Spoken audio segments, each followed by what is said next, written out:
Welcome back to Milan Recording Studios. My name is James Pavel Chakras, and in today's video I'm going to be doing an unboxing and a mini review of the Yamaha CP88. Now if you like modern digital keyboards, if you're interested in looking at what stage piano to buy, or you just like learning about them, you might like this video series that I'm working on and that this is a part of. I'm picking up many of the top brand, current model stage pianos that are on the market today, and I'm reviewing them and unboxing them and also comparing them against each other, as well as comparing them to many of the vintage instruments that they attempt to replicate. So if any of those videos sound cool, you might want to think about subscribing and hitting the notification bell to be informed of all of my future uploads. I'll be comparing the Yamaha CP88 to many of the other modern stage pianos I get, and like I said, to many of the vintage instruments that they have on their sounds. I'll be comparing their sounds to the real deal and seeing which one sounds better and what the differences are. So if any of that sounds like something you might be interested in, you might want to think about subscribing, and if you do that, thank you very much, and I hope you enjoy this video. So as I said, in this video, I'll be reviewing and unboxing the CP88. Now, of all of the keyboards that I have picked up so far for this video series, the CP88 is actually the one that I'm probably most familiar with. The MP11 SE I'm also very familiar with, but I don't own the CP88, but even though I don't own it, I still am quite familiar with it because I saw one and was able to spend some time with it at the 2019 NAMM show when it was released, as well as a couple of times at local music stores. And the cool thing about the CP88 is even though I've only probably spent a total of an hour or two with the instrument, I know a lot of things about it because it's very, very simple to operate, and that is absolutely wonderful. So what I'm going to do is open this box, tell you a few more things about it, and then I will show you what it looks like inside the box, and then after that I'll give you a bit of a playing demonstration. I hope you guys enjoy.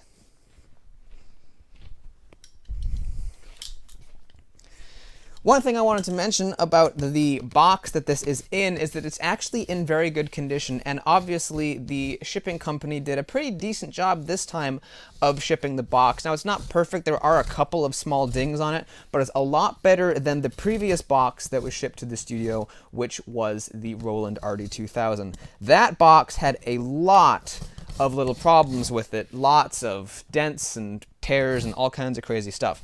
And if you haven't seen that video, you might want to go check that out because it is a good explanation of why shipping companies aren't always the best way to move your equipment.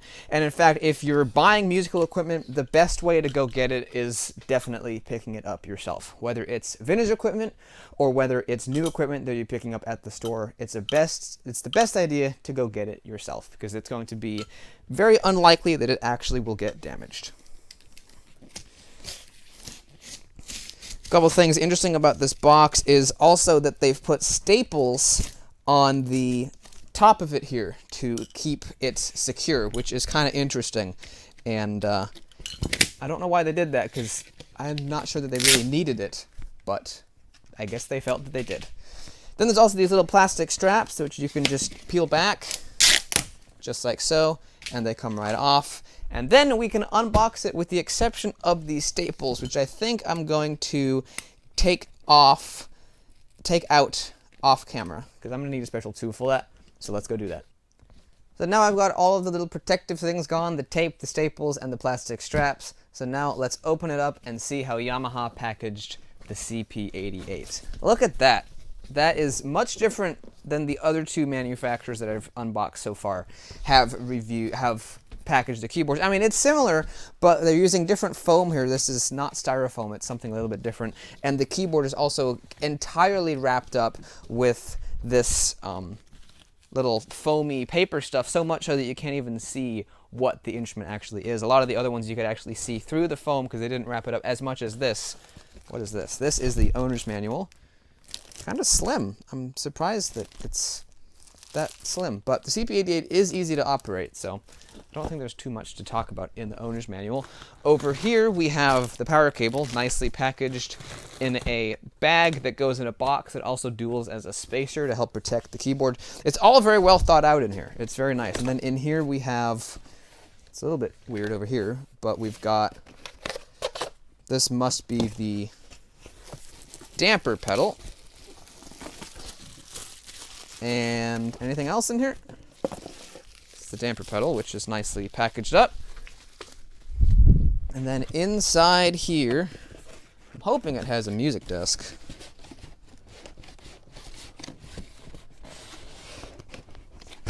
which, if there is a music desk, it's not in here because this is empty cardboard. Is this a new trend now? Not including music desks in keyboards. Might be.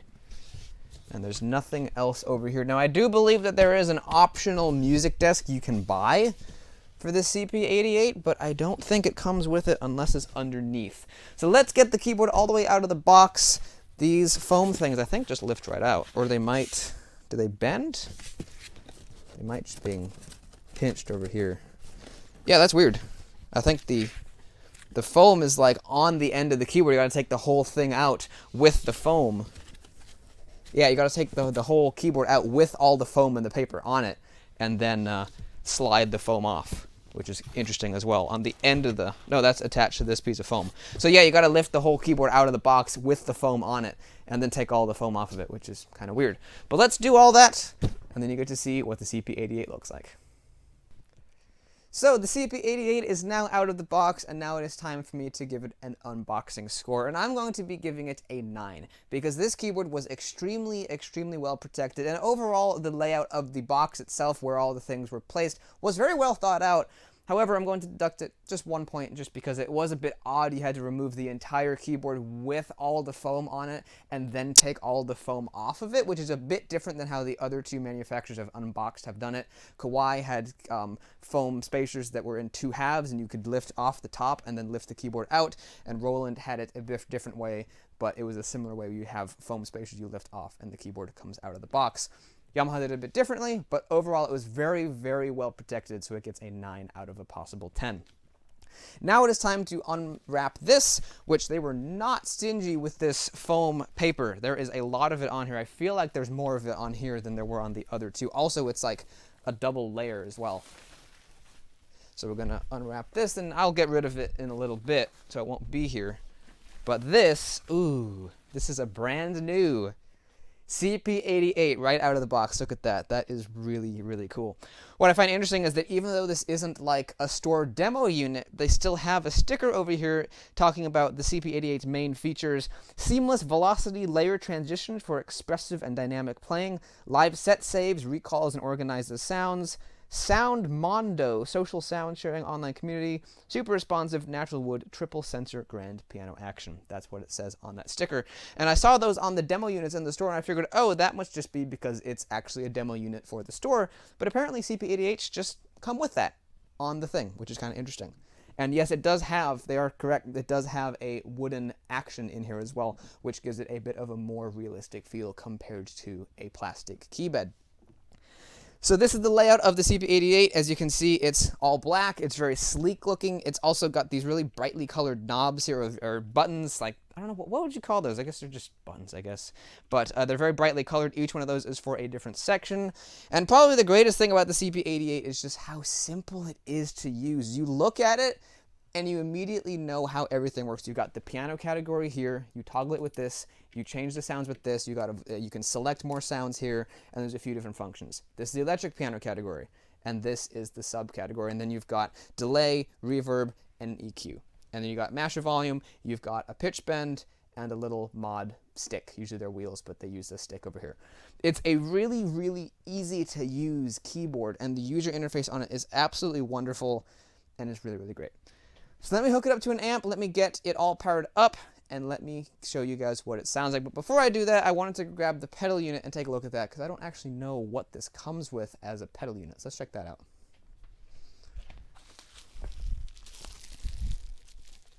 This is it here. Once again, it's packaged quite well. We've got a little sleeve of bubble wrap, which is just like how Roland packaged theirs. They had a little sleeve of bubble wrap. This goes in the box. Oh, I missed. And then they have like a little ring of tape around here. I'd like to try to unpackage this all nice, but I might have to tear that. I've got scissors over here, though. Maybe those will help. Ta-da! That should have done it, I think. Yeah, there we go. Then from here, I think we can just slide the damper pedal out, and there it is. Look at that. It's called the, let's put that right on top of the other one. It's called the FC3A, and that's the look of it. Looks quite nice. Has a good feel to it, actually. A lot of times these single unit pedals can be kind of cheap, but I almost feel like pedal units on keyboards these days might be getting a bit of an upgrade, because I feel like all of these pedal units so far have been quite high quality. It's got metal on the bottom, it's got 2 large rubber feet on the underside here, made in Indonesia apparently, and it also has a little bag over here to protect the pedal, which I'm probably going to leave on because why not? And then it's got your standard 1/4-inch jack to go into the back of the keyboard. Seems like a very nice pedal. It doesn't feel too springy. It feels like it's got a nice build quality. It's got this durable feeling plastic, very durable feeling. I like it. Let's see how it works. So now I have the CP88 completely out of the packaging, and I have been messing around with it a bit off camera, and it's very fun to play around with. The biggest thing that I like about the CP88, besides the appearance, it's very sleek, modern, and attractive, but probably the biggest thing about it that I like is the user interface. It's very easy, it's very straightforward. You have the 3 categories that have a bunch of different sounds in them. You can toggle them on and off with these little switches here. You can change the sound category with this big knob. When you're in a category, which is very obvious that you're in a category, you can toggle back and forth between sounds with these switches, go up and down, which have a nice feel, by the way, and these knobs also have a nice feel. It's just very obvious and intuitive how to use it. You don't need to pull out the owner's manual and go, how do I do this or that? For that, I haven't run across anything that I don't know how to do on the CP88. Everything that I need to do is just laid out right here, right in front of me, very logically, very easily to understand, and it's really great. Reverb's over here. I know exactly where it is now. I've only been playing the instrument for 20 minutes, but if I want to turn the reverb off, I just flip that switch, and there we go. It's really, really nice, really easy, and fantastic. Another thing I'm very happy with is the pedal unit on this instrument too. It feels nice, it doesn't feel overly springy or overly cheap. It works, it's there, it sticks to the floor pretty well, and I think it's quite adequate for everything that I needed to do. It works great. So that's also very nice. So what I'm going to do here is I'm going to give you guys a demo of the default piano sound on the CP88, which is labeled Natural CFX. And actually I think that's the name of this category, not the sound. The sound is actually just called CFX. But regardless of what the name is, I'm going to give you guys a bit of a sound demonstration. I'm going to play an excerpt of Debussy's Clair de Lune. Many people enjoy hearing it, so hopefully you like hearing it on the CP88 CFX sound.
So hopefully you guys liked hearing the sound of the Yamaha CP88 there. Now the sound of the CFX on this piano isn't quite accurate to the sound of a real Yamaha CFX. A real Yamaha CFX is rich and warm and really, really beautiful sounding, whereas the sound file on here labeled CFX is a bit more bright and more direct. And the reason for that, I think that Yamaha is going with that approach, is because this is designed to be a stage piano. Stage pianos are designed to be used on stage, of course, where they're going to be competing with drums, with guitar, with vocalist, with a bassist, with many other instruments. And if you had a rich, warm piano sound, many of the sonic qualities of that would probably get lost in the surroundings anyway, and only you'd hear the high partials anyway. So Yamaha's logic and many other people's logic is, why even have that anyway? Let's just go for a really bright, direct sound that's going to ride over everything else and be heard when the pianist needs to be heard. That, I believe, is Yamaha's logic and their approach to the design of this stage piano, and I totally understand it. There are a few other sounds in here as well. There's the sound of an Imperial, the sound of an S700, which I've never actually played before. I've played an S7X, that's a phenomenal piano, but never an S700. And there is a C7 sound on here as well. But there are quite a few sounds. I'm not going to be going into the other sounds too much. We've got Rhodes, Whirly, Clavinet, Yamaha DX, and there's also some strings, some organs, some chromatic percussion, and some other miscellaneous instruments like guitars, and what else is in there? I don't even know what else is in there. There's leads and synth basses and stuff like that. So I'm not going to be digging too much into those sounds. I'm going to save that for the in-depth review. I'm going to save talking about all the effects and stuff like that for the in-depth review as well. But hopefully you guys enjoyed this quick little look at the Yamaha CP88. It's a really nice keyboard, and I really enjoy playing it. It also has an interesting feel as well. It's a lot different of an action than most other keyboards have. I think it's probably the heaviest action that I found, and also the black keys have a very, very what's the word I'm looking for? Their texture is very prominent. When you put your fingers on the black keys, you can really feel that there is a wood grain texture on them. Most other people just simply go with a simple satin finish, but Yamaha is really accentuating that wood grain ebony kind of finish, which I've never felt a piano feel like this before, so it's a little bit interesting playing it. It has a very, very obvious textile touch to it. But hopefully you guys have enjoyed this little look at the Yamaha CP88. If you want to see it more in detail, you want to hear me go through all the sounds, there's so few on this piano that I'll actually be able to do that in a video, briefly talk about virtually every single sound. If you want to hear me do that and see me do that, you can go check out that full in-depth review video of the CP88. And if you're interested in seeing how the CP88 stacks up against many of its modern competitors, or also against some of the vintage equipment that it tries to replicate, you might want to think about subscribing, because those videos are going to be coming out in the near future. And if you're watching this video quite ahead of when I released it, those videos may actually be out already. So go check out my channel if you want. You might want to think about subscribing. If you do subscribe, thank you very much. If you enjoyed the video, go ahead and give it a like. And if you do all that, thank you very much, and I will see you in the next video. Goodbye.